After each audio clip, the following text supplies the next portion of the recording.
I have a second chance, Lo. For what? What the heck?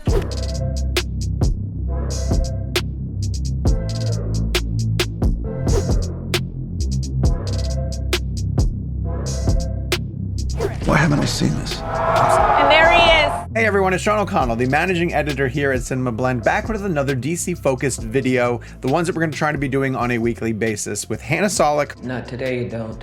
You're up. So much had happened since the last time that we recorded a DC video. We knew that we had to at least get on in some way, shape, or form and address the number of things that have been going on in the DCU, not the DCEU anymore. Make sure that you change your nomenclature. See, I'm throwing big words at you on a day like today. So I want to quickly touch on the major things that happened in the land of DC, what we think it means, and get into these 5 main DC characters that were mentioned as part of the strategy moving forward that I think are going to get an extra set of focus. And then before we close out this video, I do want to mention where I think Zack Snyder fits into the grand scheme of things, because I think he might have a place, but we'll discuss that as we get further into it. Make sure that you want to keep up to date with everything that we're doing in terms of the DCU by hitting subscribe and turning on notifications, so that way when we drop new videos here at Cinema Blend, you guys will be the first ones to know about it. So let's dive into immediately everything that we've learned over the past few days at Warner Brothers and DCU.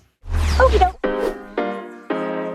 Here's a quick rundown of the major things that have happened since the last time that we managed to talk. So DC Films named their co-presidents, and it's James Gunn and Peter Safran. You guys probably know this by now, but they're going to divide up their responsibilities so that James Gunn, the director of The Suicide Squad, as well as several Marvel films, is going to be focused on the creative aspects of the DCU moving forward. And Peter Safran, who's been a producer on several Warner Brothers and DC titles leading up to this point, has been sort of a guiding hand and worked hand in hand with James Gunn on the Suicide Squad, is going to handle the business side of this. I think that this is really important and a really smart decision on the studio's part to have a filmmaker who is working on the creative side.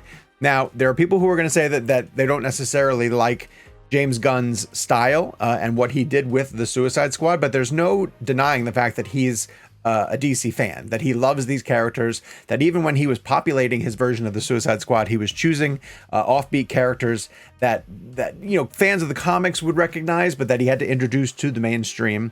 And then of course, to take a character like Peacemaker and extend him into a winning HBO Max series shows that he can specifically individually put his stamp on DC. But then he's also going to, I believe, being a filmmaker, fight for the rights of other filmmakers, which we know has been an issue at Warner Brothers and DC up until this point. Peter Safran, of course, is a extremely savvy and versatile producer who's been at this for a really long time. And I think that putting the two of them in place as the heads of Warner Brothers' DC films is going to be an exciting way for the studio to go forward, especially when they just announced that the other major thing that dropped is, which we've speculated on and talked a bit at length, is Henry Cavill's return as Superman in Black Adam.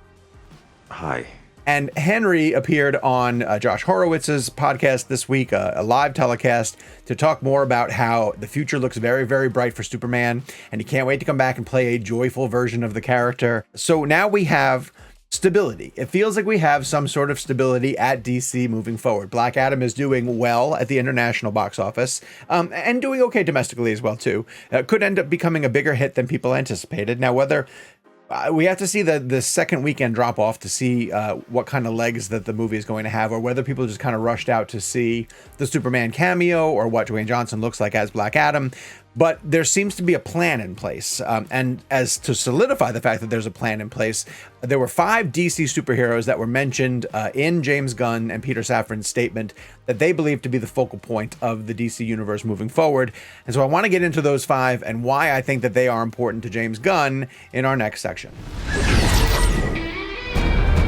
She with you? I thought she was with you. Well, one of the 5 obviously is Henry Cavill's Superman, who could show up in another cameo before we get to, I think we're going to get a Man of Steel 2. But there's other places where they can go with Henry. So Henry, here's the rumor that I've heard. I've heard that Gal Gadot's Wonder Woman is going to appear in the Shazam sequel.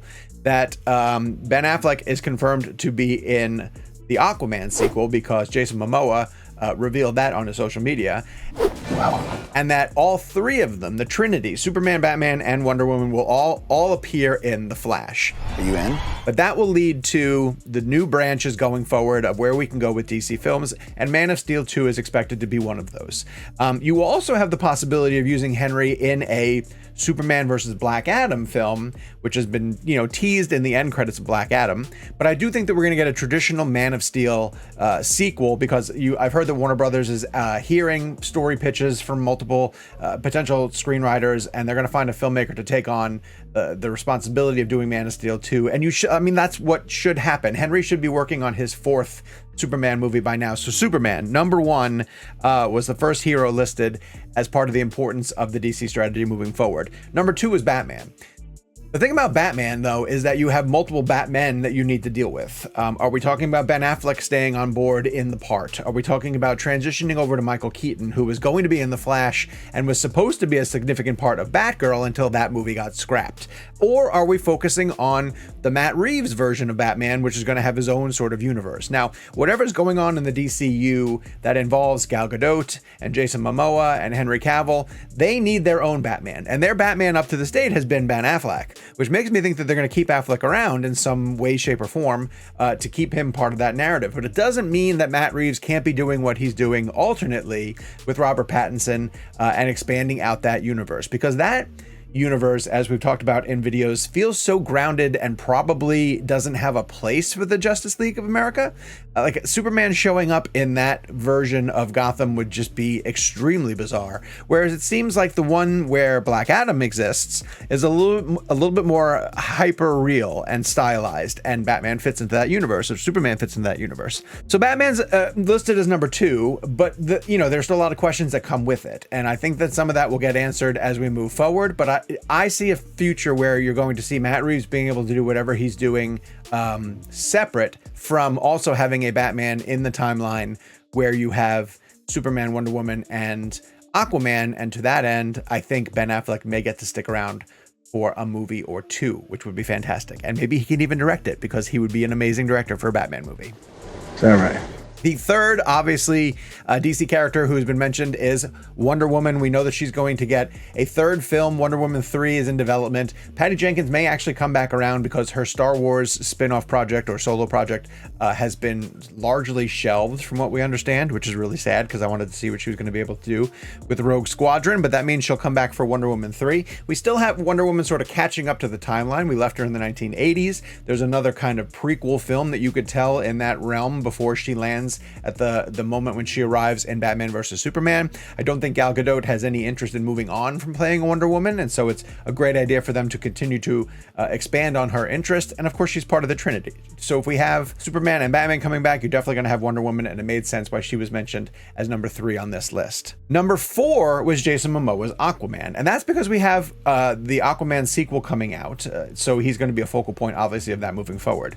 All right. But it was unusual that at number 4, he's the last of the Justice League original characters to be mentioned. There was no mention of Flash, and there was no mention of Cyborg. Now, that doesn't mean that they can't be used in different ways moving forward. It just means that for the moment right now, Aquaman was placed 4th on this list of the top 5 DC heroes. And I think that there's a lot more potential about what you can do in that universe. I mean, we're just going to sort of scratch the surface of the 7 kingdoms that exist underneath the ocean that Aquaman is essentially in charge of. There's a million other Aquaman villains that you could pull in from that have fascinating storylines. There's always the concept of the war with the surface. Although I think that it's going to be interesting to see how relevant Aquaman is once Black Panther, Wakanda Forever, gets into introducing Namor and the Atlanteans, because there's going to be some comparisons that happen there, and we're going to figure out which one plays a little bit better or how differently they play. But it is fascinating to me that Aquaman is part of the carved out 5 DC characters that James Gunn thinks is important to DC moving forward. So now we just have to see how Arthur Curry gets used. You two lunatics better know what you're doing. The 5th one is probably the biggest surprise to some people, but I kind of get it. It's Harley Quinn. And Margot Robbie has been the foundation of the DC universe since the very beginning, I would say, because She was a standout of the original Suicide Squad, and especially if we ever get to see David Ayer's cut of it, which I think is very more possible now with James Gunn as one of the co-heads of DC Films. Margot was a standout of that original film. She got her own sort of spin-off movie with Birds of Prey. She was used yet again by James Gunn in the Suicide Squad. And of course, Harley is anchoring the very popular animated show over on HBO Max. And I know that that's not Margot Robbie, but yet still it's a popular character and is showing the different things that you can do with her, especially in an animated form. So I can see why they'd want to lean into more of Harley and all the stuff that comes with Harley. It could be Poison Ivy as a character that gets introduced. It could be more with the Birds of Prey, who were well received by the fan base. And those actresses want to come back and play those characters again. Or you could, of course, branch over to Harley and the Joker, which sets up what Joaquin Phoenix and Lady Gaga are potentially doing as their sequel to that spin-off universe. Or you could even, dare I say, recast and bring in someone totally different as Harley Quinn. It's funny that it's Harley more than the Joker, but I think that Margot Robbie has proved the popularity and the viability of Harley as a storytelling point.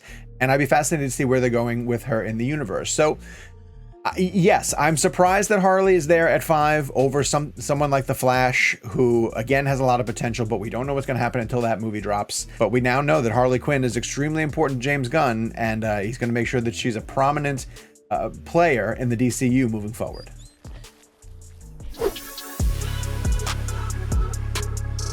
All right, fine, let's address the big elephant in the room. Now that James Gunn is one of the leaders of DC Films, does this mean that Zack Snyder can come back? And the answer is, yeah, it kind of does.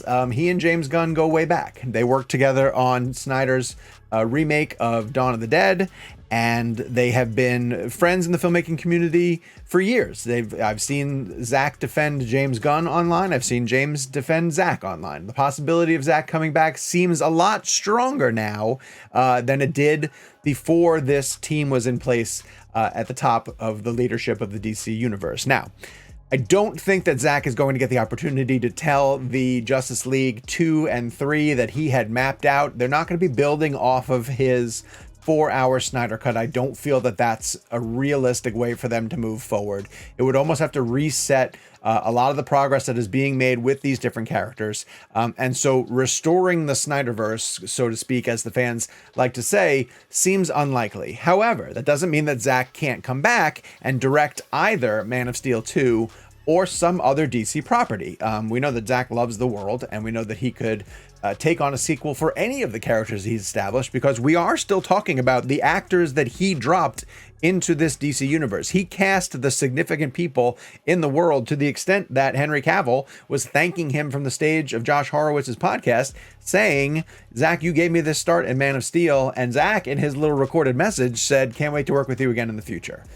That, I think, was Zack sort of just teasing the fans of like, hey, I might come back. But it is a possibility that he can come back. However, you come to these videos for informed speculation, and I am going to go on record as saying that I don't think that Zack wants to come back, because it seems like he's really set himself up in an enviable position over at Netflix, where he has 2 major franchises of original IP that he has created, and he can alternate back and forth between them. One of them being the Army of the Dead franchise, and the other one being the science fiction epic that he's kind of working on, Rebel Moon. They both seem like projects that can continue to spawn off sequels and prequels and stories focused on individual characters in the world. So why would Zack come back over to Warner Brothers Sandbox and play with something that he doesn't own outright? Like, why wouldn't he just stay and play with the toys that he is creating for a studio that gives him creative carte blanche, essentially, from what we're seeing at Netflix? It wouldn't make sense to me for him to abandon that. But if DC and Warner Brothers floated the right project in front of him, if it's Man of Steel 2, and he saw a chance at redemption for working with Henry Cavill again and continuing their vision of the Man of Steel, then that could absolutely take place. And I would say that there's a much better chance of that happening than there ever was before James Gunn was pulling the strings at DCU. Just wish it was more simple. So we picked the right time to be doing these DC videos because there's so much going on in the DC universe now at this point. We're looking forward to, of course, talking more about how Black Adam is doing in theaters. maybe some more news about what Henry Cavill plans to do as Superman, and then we're ramping up for preparation for Shazam and The Flash, which are going to be big in 2023. So we want to make sure that you keep it here for all the DC videos that we're going to post. And we also want to hear from you in the comments down below. What do you think about James Gunn in the new position of leadership at DC? What do you think about Henry coming back, and where should they use Henry again? And weigh in, of course, on your thoughts about Zack Snyder and his future in the DC universe. In the meantime, hit subscribe, turn on your notifications, keep it locked here on Cinema Blend for all of your DC needs.